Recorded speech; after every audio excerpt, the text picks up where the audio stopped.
जबलपुर विकास प्राधिकरण में 5 ठेकेदारों द्वारा फर्जी बिल लगाकर 37 करोड़ रुपए की हेराफेरी के मामले में ईओडब्ल्यू ने मामला दर्ज किया है। ठेकेदारों ने इंडियन ऑयल सहित अन्य कंपनियों के 100 से अधिक फर्जी इनवॉइस का इस्तेमाल कर भुगतान लिया। 2023 में पीडब्ल्यूडी की शिकायत पर ईओडब्ल्यू ने जांच कर सभी बिल फर्जी पाए। ठेकेदारों ने जबलपुर और मंडला की सड़कों के भुगतान में इन बिलों का इस्तेमाल किया। ईओडब्ल्यू अधिकारियों ने ठेकेदारों पर कार्रवाई और गिरफ्तारी की प्रक्रिया शुरू कर दी है।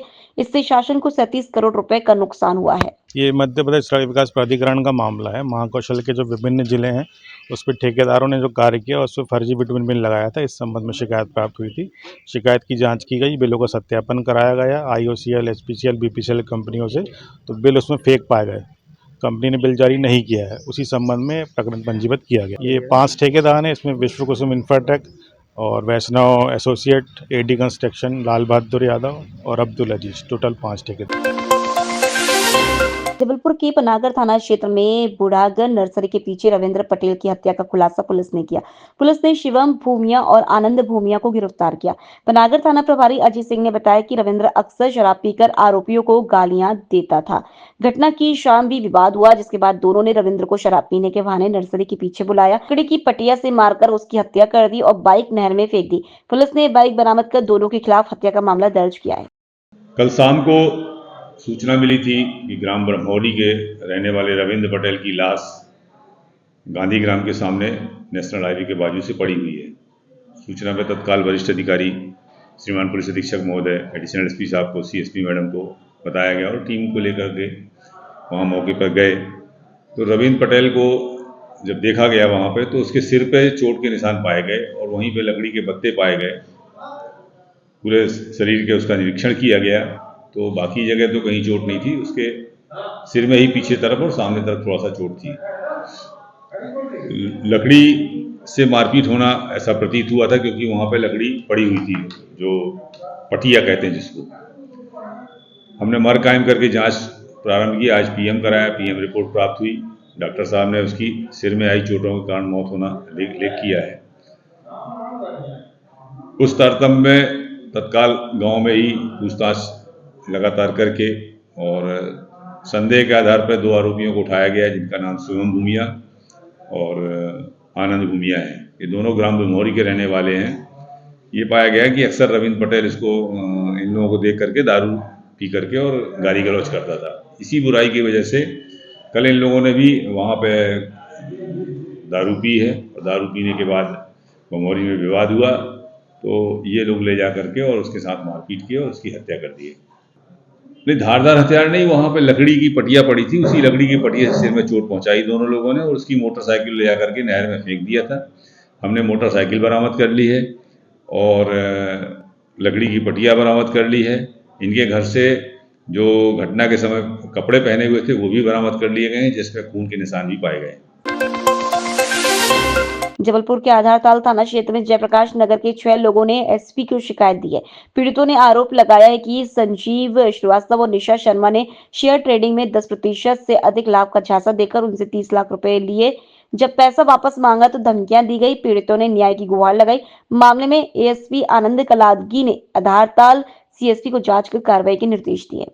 अभी आधारताल थाना क्षेत्र से 5 लोग आए थे शिकायतकर्ता लोग। उनका ये शिकायत था, स्टॉक मार्केट में आप पैसा डाल दीजिए मेरे थ्रू और उसके तरफ से मेरे तरफ से आपको 15-20% का रिटर्न मिलता रहेगा करके। इस ऐसे इन्होंने 2 लोगों ने उनको प्रलोभन दिया, 4-5 लोगों को। उस प्रलोभन में जाके उन लोगों ने कुछ पैसे दिया। शुरुआत में उन्होंने रिटर्न भी दिए थे कुछ अमाउंट। उसके बाद उन्होंने ज़्यादा अमाउंट उनमें डालने के बाद उनका रिटर्न भी नहीं दिया और उनका पैसा भी वापस नहीं किया है। ऐसा एक शिकायत मेरे पास आई है। उसके लिए जांच के लिए हमने डीएसपी आधारताल को हमने जांच के लिए दी है और जांच में क्या क्या तथ्य सामने आ जाएगा उसके हिसाब से उनके खिलाफ हम कार्रवाई करेंगे। जी, हम सब जयप्रकाश नगर के निवासी हैं और संजीव श्रीवास्तव और निशा श्रीवास्तव, जो कि यहीं हमारे घर के ही आसपास रहते हैं, इन्होंने हमें प्रलोभन दिया कि आपका पैसा हम दुगना करके आपको वापस रिटर्न करेंगे 10% का मुनाफा दिखाकर हमारे मूलधन की राशि का, जो कि अब वापस नहीं दे रहे हैं पैसे और हमें मतलब कॉल पर धमकी दिलवाते हैं दूसरों से कि अगर आप बार बार ऐसे टॉर्चर करेंगे हमें तो हम आपके साथ ये करेंगे, ऐसा करवा देंगे, वैसा करवा देंगे। और पैसे उन्होंने फरवरी मार्च लास्ट दिया है, उसके बाद से 1 साल से हमें ऐसे ही रोक कर रखा हुआ है और ना हमारे पैसे वापस करते हैं और हमारे सबके नंबर इन्होंने ब्लॉक करके रखे ताकि हम कॉल ना कर पाएँ, इनको कनेक्ट ना कर पाएँ कहीं पर। ये पैसे कैश लिए हैं या ऑनलाइन? कुछ कैश भी हैं, कुछ ऑनलाइन भी हैं, हर प्रकार से ट्रांजेक्शन हुआ। अभी आप लोग कहाँ हैं? अभी तो हम यहाँ एसपी ऑफिस में आए हुए थे उनकी कंप्लेन करने के लिए। क्या कहा सर ने? सर ने बोला है कि आप सीएसपी ऑफिस पे आपकी ये फाइल दी जाएगी, उसके बाद 1-2 दिन तक मतलब वेट कीजिए, हो जाएगा सब, मतलब करेंगे काम।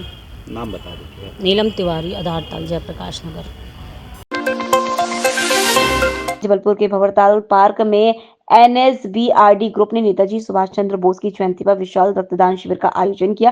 जिला अस्पताल के चिकित्सकों की मदद से 100 यूनिट रक्त एकत्रित किया गया। ग्रुप के विष्णु विनोदिया ने बताया कि यह शिविर पिछले 19 वर्षों से आयोजित हो रहा है। एकत्रित रक्त थैलेसीमिया और सिकल सेल से पीड़ित बच्चों को दिया जाता है। युवाओं ने बड़ी संख्या में रक्तदान कर मानव सेवा का संदेश दिया। भारत की आजादी के महानायक श्री नेताजी सुभाष चंद्र बोस की जयंती के उपलक्ष्य में ये आज 19 वर्ष हम लोगों का रक्तदान शिविर हो रहा है। जबलपुर शहर से जुड़े हुए ग्रामीण क्षेत्र भी है और हम सरकारी हॉस्पिटल विक्टोरिया की टीम हमारे पास उपलब्ध है, जिनके सहयोग से ये रक्तदान हो रहा है और हमारे सभी मित्र मंडली और दोस्त भाई सभी आके भंवरताल उद्यान में आज के दिन रक्तदान कर रहे हैं। और ये रक्त उन बच्चों तक जाता है जो थैलीसीमिया सिकलसीमिया की बीमारी से पीड़ित बच्चे हैं। और ये रक्तदान हम लोग 23 जनवरी को इसलिए मनाते हैं और करते हैं क्योंकि भारत की आज़ादी के महानायक श्री नेताजी सुभाष चंद्र बोस ने जबलपुर से चुनाव लड़े थे कांग्रेस का और उनकी याद में 52 हाथियों का रथ चला था जबलपुर शहर की सड़क पे पहली बार और आखिरी बार। और नेताजी की जयंती पे हम लोग ऐसे ही रक्तदान करेंगे और ऐसे ही बच्चों की मदद करते रहेंगे। विष्णु विनोदिया, अभी तक 60 ब्लड हो चुके हैं और बाकी अभी और भी हो रहे हैं। और हम लोग कोई शिविर में नहीं, प्रतिदिन ब्लड देने वाले लोग हैं। अभी आपने देखिए हमारे दादा अजय घोष हुई, दीदी शहडोल से आई हैं और बहुत से लोग हम लोग प्रतिदिन देते रहते हैं। और शिविर के माध्यम से यह है कि जागरूकता होना चाहिए और नेताजी की जयंती के उपलक्ष्य में और ऐसे हम लोग और भी टाइम पे रक्तदान शिविर लगाते हैं और करते हैं और उन गरीब बच्चों की मदद करते हैं। विष्णु विनोदिया। आप सभी को मेरा नमस्कार। मैं दिशा वेलफेयर शहडोल के अध्यक्ष रूपाली सिंह हूँ। आज यहाँ सुभाष चंद्र जी की जयंती के अवसर पर रक्तदान शिविर का आयोजन हो रहा है और लोग बढ़ चढ़कर यहाँ पर हिस्सा ले रहे हैं रक्तदान के लिए। और जो थैलेसीमिया और सिकल सेल के बच्चे हैं उनके लिए ये शिविर का आयोजन किया गया है क्योंकि वो एक ऐसी अनुवांशिक बीमारी है जिनके शरीर में रक्त बनता ही नहीं है, तो उन्हें हर 15 से 20 दिन में रक्त चढ़ाने की आवश्यकता पड़ती है। इसीलिए लोगों से अपील है कि अधिक से अधिक संख्या में आगे आएँ और रक्तदान करें ताकि हम 15 दिन का जीवन दे सकें। मैं रूपाली सिंह ही हूँ, 34 बार मैंने रक्तदान किया हुआ है। मैं शहडोल से आई हूँ।